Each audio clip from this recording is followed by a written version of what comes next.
Hey there, I'm Michelle Miller, a 35-year-old who wears many hats. I'm a housewife and a piano teacher. But let me take you back a bit. Before I tied the knot, I was officially employed at a music school, sharing my love for music with eager students. But life took a turn when I said, I do.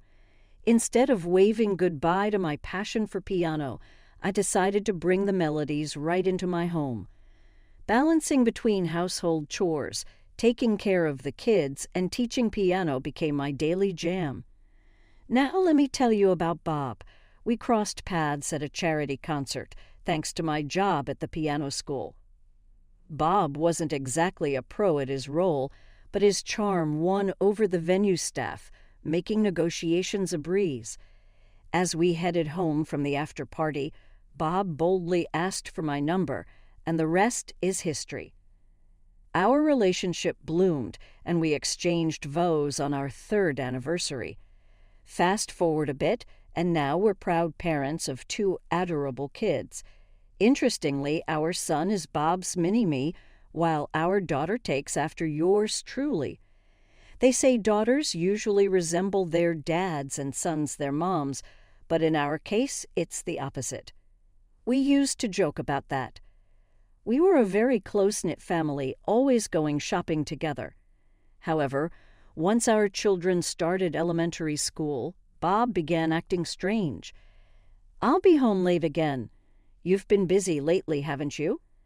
My husband, who only occasionally worked overtime at the beginning or end of the month, suddenly had many late nights. He would always come home late, reeking of alcohol. He mentioned that since he switched to a sales job, he had a lot of client dinners, and I thought, gee, working in a company must be tough. Thankfully, since I didn't accept students in my home for piano lessons in the evenings, our children were never left alone at night. Because of this, I felt a strong responsibility to support Bob to the best of my ability. However, he gradually began to show a colder attitude towards me. At first, it was small complaints about meals or housekeeping, but soon he started nitpicking about how I spent money. Hey, what's for dinner today? It's unfair that the meal for the breadwinner, which is me, is the same as for you and the kids. Mine should be more extravagant. Well, I work too, and the kids are growing. They need proper meals. Stop being so selfish. Only young women can get away with that. Stop making excuses and listen to me. Forget it. I'm going to eat out. What? Saying that, Bob left, leaving me and the kids in shock. I felt anger rising, but seeing my children frightened by Bob's outburst, I decided it was more important to comfort them. I chose not to worry about where Bob went, but from that day on, Bob's behavior changed drastically. Apart from weekday overtime, he also started working more weekends. Despite complaining, I saw a delighted Bob getting ready, and I couldn't help but feel this isn't about work, women's intuition, as they say. Observing Bob closely, I noticed many red flags. Though he never had an interest in fashion, he started buying brands that younger people would like. He would often be on the phone on our balcony late at night, and to top it off, I saw a transaction for women's jewelry on our credit card statement. The final straw was when Bob suddenly started dictating how the household expenses should be used. All these years you've been overspending, which limited what I could do. From now on, our monthly budget is $300. Got it. $300? That's impossible. Just the groceries for the 4 of us cost over $500. That's because you're being extravagant. From now on, I'll spend as I please. If you want to spend money, earn more yourself. True to his word, from the next month, Bob only gave me $300. I managed with my earnings and some savings, but it was not enough to maintain the lifestyle Bob expected. I might have to consider divorce, I thought for the first time. Whether there was another woman or not, I used to think if he comes back to us before the kids are grown, it's okay. I was trying to reassure myself. But when I considered whether my children needed a father who acted irresponsibly and didn't care for his family, I felt that maybe we didn't need Bob.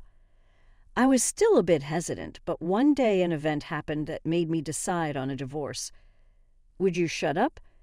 It was a Sunday morning and I was making breakfast. Surprisingly, Bob, who usually leaves early, was still home. The kids went into his bedroom, hoping to play with him. Then, with a loud voice that could probably be heard outside, Bob yelled at them. "Hey, why'd you yell out of nowhere like that? Isn't taking care of the kids your job? Stop slacking off. You're their father too, you know." Huh. I don't need noisy kids around. I'm trying to get some rest here. Keep me quiet. The reason you're tired is probably because you've been staying out late every night, maybe cheating on me. I bit my tongue, holding back from saying that out loud. The kids were clearly frightened, hiding behind me. Seeing them like that, the idea of divorce solidified in my mind. I need to protect my kids as we looked at Bob, who was now snoring loudly in bed. I made up my mind. Later, I started by checking my own finances. Could I maintain our lifestyle while continuing my classes from home, and what about the future of the kids? To my surprise, I realized that I could sustain our lifestyle just on my own income. The reason our expenses had shot up was because of the family credit card, which we had gotten for both of us, seemingly forgetting it was a family card. Bob had been using it here and there. Sometimes the bills even exceeded $1,000 a month. I had only been checking the total amounts, but Bob's charges started increasing right around when he began working late, and they were all at fancy restaurants and hotels, the kind you'd go to for a romantic getaway. My love for Bob cooled to absolute zero as I realized he might be using our family card for trysts with his affair. But confronting him now might just make him hide the affair, so I decided to first make sure our finances were rock solid and then corner him. About 3 months after learning about Bob's affair, I managed to gather all the evidence. Bob had no idea that I was onto him, so gathering evidence was a breeze, no need for a private investigator. Then, on Bob's payday, I decided to make my move, getting ready for a date with his mistress. Perhaps Bob was in high spirits that morning, humming while picking out his clothes. I approached him cautiously. "Hey, isn't it payday today? The $300 you've been giving for household expenses isn't cutting it. I think you'd understand if you checked our finances. Will you stop with the excuses? It's all your incompetence. You've ruined my mood," he interrupted me angrily, but I persisted. But it's not enough. At this rate, we might have to sell the house." Bob sighed dramatically and ran his fingers through his hair. He took out his wallet, pulled out 3 bills, and waving them at me, said, "My colleagues get by with this. You haven't chipped in a cent, so stop complaining." Saying that, he threw the $300 meant for our expenses at me. The kind and loving husband I had married was nowhere to be found. I clenched the money and smiled back at him. "I put $2,000 into our home every month," I said. Bob looked at me with a blank expression. Standing up, I met his gaze. "Do you even know how much the rent for this house is?" "What are you talking about? It's probably around $100, right? Regardless of living in the countryside of Nebraska, can you really believe you can live in a 3-bedroom house with a mortgage for just $100 a month?" Holding back my urge to yell, I quietly placed the divorce lawyer's business card on the desk. "Michelle, what's going on?" "Calm down," Bob said, trying to soothe me with a twisted smile. "It's not sudden. It's all according to plan," I replied coldly. Bob looked shocked, at a loss for words. I stared back with indifferent eyes. The revenge has only just begun. Bob seemed utterly bewildered when I suddenly placed the divorce lawyer's business card on the desk. To make things clearer, I placed another set of documents on the table. Seeing them, Bob's face turned pale. What does this mean? These are my income statement and our household expenses. What I showed him was our household ledger, the house contract, and the copy of the account book we report to the IRS. The ledger detailed our monthly expenses, and the house contract showed the monthly mortgage repayment. "You're lying about the $11,000 rent," he accused. "No matter how rural Nebraska is, it's a custom-built house with a soundproof room." "There's no way we could live here for just $100 a month," I retorted. "Indeed, the house we live in now was custom-built when we had our child, with both our parents contributing to the down payment. It's my dream house, made possible because I had a lifetime job and both our families supported us. However, compared to the housing market in our area, it was significantly expensive. But even with our parents paying half the price up front, our monthly payments turned out to be much higher compared to neighboring rental properties. We did discuss the price with Bob at the time, but he brushed it off, saying, "I'll leave it to you, Michelle." I used to think he trusted me, but now I see he just found the topic tedious. "Why didn't you consult me properly?" "Isn't that a waste too?" Bob argued. "Oh, I did. You just didn't engage. Besides, half of the rent came from my piano lesson earnings. And ever since, you only contributed $300 for living expenses. I've been covering everything else. You have no right to complain," I countered. Bob was speechless, but he didn't look convinced. He glared at me and then, as if recalling something, smirked. "Fine, my bad about the rent. But you should have shown me these papers earlier." "I would have thought about it then," he said. Who was the one barely home to discuss these matters? Bob fired back. "All right then, just add the rent to the $300 living expenses. If you have an income too, why should I bear all the expenses?" He seemed to be on the defensive now. Looking closely at the household ledger, he began marking it with a red pen. "Nearby this, and this. All unnecessary expenses. We don't need these lessons. Look, it can be managed in $300. You just spend too much." So he has money for his mistress, but not for our children. I was boiling inside, but it was too early to bring that up. I glanced at the clock, then gave Bob a sweet smile. "Do you know the average monthly grocery bill for a family of 4, huh? Around $120, ain't it? That's why $300 is more than enough. On average, it's $870. What?" "That's right. The average for a family of 4 is close to $900. Our grocery bills are usually around $600. That's after cutting corners wherever possible." Bob was lost in thought. Why didn't he realize that living on $300 a month was impossible? I began to feel a headache coming on. "So you can't live on $300. Do you get that?" "No way. What?" "It's a lie." Suddenly, Bob started acting like a child, vehemently denying the truth. I looked at him with disbelief. What I once found endearing, his childlike qualities, now at the age of 40-something, seemed just creepy. "My colleague said he can live on $300 a month.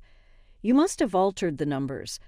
Exasperated by Bob's persistence, I replied, "Well, maybe Catherine, a 22-year-old newbie still living with her parents, might be able to manage with that amount." "Why are you bringing up Catherine?"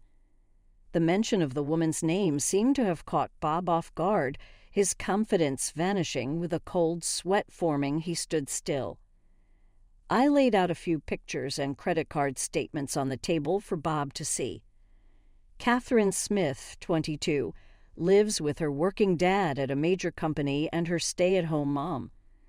After the party for the new employees, one thing led to another with you. I know about your affair that began after you played the gentleman sending her home. How do you know all this? Because she told me herself. What Bob was in shock. After all, it's rare for a wife to hear details of an affair straight from the other woman. Oh, I became friends with her on social media. It was easy. Just approached her saying I too was having an affair. She quickly spilled the beans, even shared photos. But how in the age of information you got to be careful. She shared photos like this one, I said as I placed a picture of them in a compromising position right in front of Bob. Bob, with eyes darting around, was sweating profusely. Oh, and she should be receiving one of these soon. Receiving what? This legal notice, I said, and handed Bob the certified letter. It was an official document my lawyer, whom I had contracted while gathering evidence, had prepared for me. As Bob read through it, his face turned pale. $5,000? I can't afford that. Oh, your father said that amount was reasonable, didn't he? What? You told my parents? Of course they should be here any moment. Just then the doorbell rang. I simply replied, "Come in," to the person on the intercom and returned to the living room. Michelle, is everything sorted? Thank you. Right on time, that's good to hear. My mother-in-law stood behind her husband, looking utterly devastated. My father-in-law, usually a calm man, was red with rage. He approached Bob and landed a solid punch. Ouch, what was that for, Dad? You're no son of mine, betraying Michelle. You're the worst. I'm going to knock some sense into that rotten character of yours. Bob was in shock, and frankly, seeing my father-in-law this angry was a first for me too. Right then, the intercom rang again, signaling another visitor. I told the person on the other side of the intercom, "Come on in." Bob was speechless upon seeing that person. Now that everyone involved is here, I'd like to resume our discussion. Please have a seat over here, I said, and pointed to the chairs I'd set up at the end of the table. Both my in-laws and the other guests who arrived later took their seats as instructed. After confirming that everyone was seated, I resumed the conversation with a smile. Now, Catherine, please introduce yourself. I'm Catherine, 22 years old. I'm so sorry Bob invited me and I couldn't refuse. That act is quite enough. Catherine pretended to cry and kept apologizing, but I cut her off. Caught off guard by my unexpected attitude, Catherine looked shocked. She probably wanted to play the innocent role of a young new hire who was invited by her boss and couldn't say no. Unfortunately for her, I knew all about her plans. You told me everything, didn't you, on Instagram, right, Miss Lemon Candy? No way. Catherine turned pale and stared at me as if she had seen a ghost. Her parents looked at her in confusion. I then spread out the printed conversation between Catherine and me on the table for everyone to see. The conversation detailed a shameful account of their affair. Catherine's parents seemed to be shifting between anger and embarrassment. After a while, her mother stood up and slapped Catherine. Ouch, what was that for? You told me you were confused because you didn't know he was married and got a legal document about it. What is this? You knew he was married, encouraged a divorce with his wife, and then there's all this trash talk. Catherine's mother seemed very sensitive about the subject and began to tear up.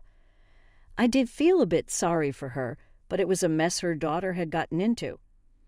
Plus, it'd be good for her to know what I'd be talking about next. Also, seeing your husband every day and then hitting on another married man from the same department, that's some stamina. Wait, that's Bob. Had a disbelief look on his face as he listened to my words. But when Catherine seemed very fled, it seemed he realized it was true. Fuming, Bob stood up, grabbed Catherine by both shoulders, and yelled, "You had another man besides me. Who is it? Do you know how much money I spent on you, and you cheat on me, you wretched woman?" Hey, you were the one who made the first move on me, even though you have a wife and kids. It's a privilege for you to date a young and cute girl like me. What? How can you be so deluded? Watching the two of them bicker, I sighed, blaming their affair partner while ignoring their own faults. Really, there's a limit to how foolish one can be. It seemed like I wasn't the only one who felt this way, as both sets of parents looked utterly dumbfounded. Then, Catherine's father, who had remained silent till now, stood up. The arguing Bob and Catherine noticed and fell silent.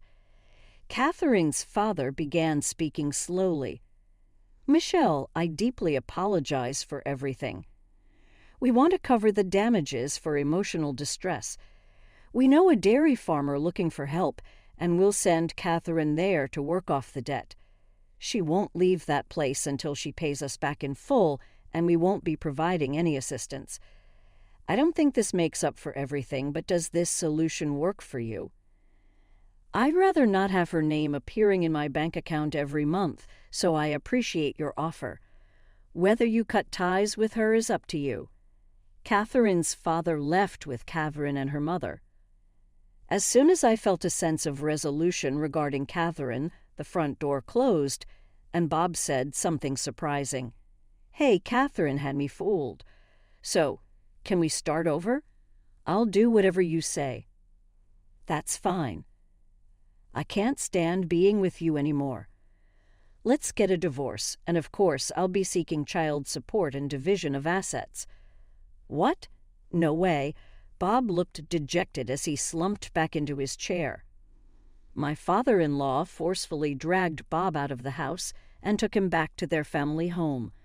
Finally, it was over. Alone in the living room, I took a deep breath, relaxed, and then started preparing dinner for my children, who would be home soon. And after a short while, she started preparing dinner for the kids who were going to be home soon. Later, I and Bob divorced without any issues. Bob's father-in-law was furious, and even his mother-in-law said she never wanted to see his face again. Thus, Bob was cut off from his in-laws. Naturally, he didn't get any financial support and asked if he could pay me in installments, but I refused. As a result, it seemed Bob had to take on debt to pay the alimony. Moreover, his affair with Catherine was exposed. He managed to keep his job but was moved to a lesser role in the company. Apparently, he got a 40% salary cut with his reduced income and the debt to repay it. Said he's been working part-time at construction sites at night and even on weekends. I heard Catherine is working nonstop at a relative's ranch. She used to love cosmetics, but now she's living in a place where the only nearby salon is run by elderly women in their 70s. She can't even afford makeup, let alone get her nails done. Every day she laments that things didn't turn out the way she expected. It seems she's also being sued for alimony by the wife of another man she had an affair with. It sounds like her liberation won't be happening anytime soon. As for me, I'm living happily with my 2 kids. My piano lessons have been gaining popularity after I started evening classes just 3 times a week. They got fully booked by adults who wanted to learn the piano, and my income has been steadily increasing. I thought my kids would be sad after the divorce, but it turns out it was just me who felt that way. They even told me, "We like you even more after the divorce, Mom. You're cooler." That made me feel a bit happy. Education is going to cost a lot, but if things continue this way, I'll be able to save enough for my children's desired future paths. Listening to the beautiful melodies my students play on the piano, my heart dances with excitement for the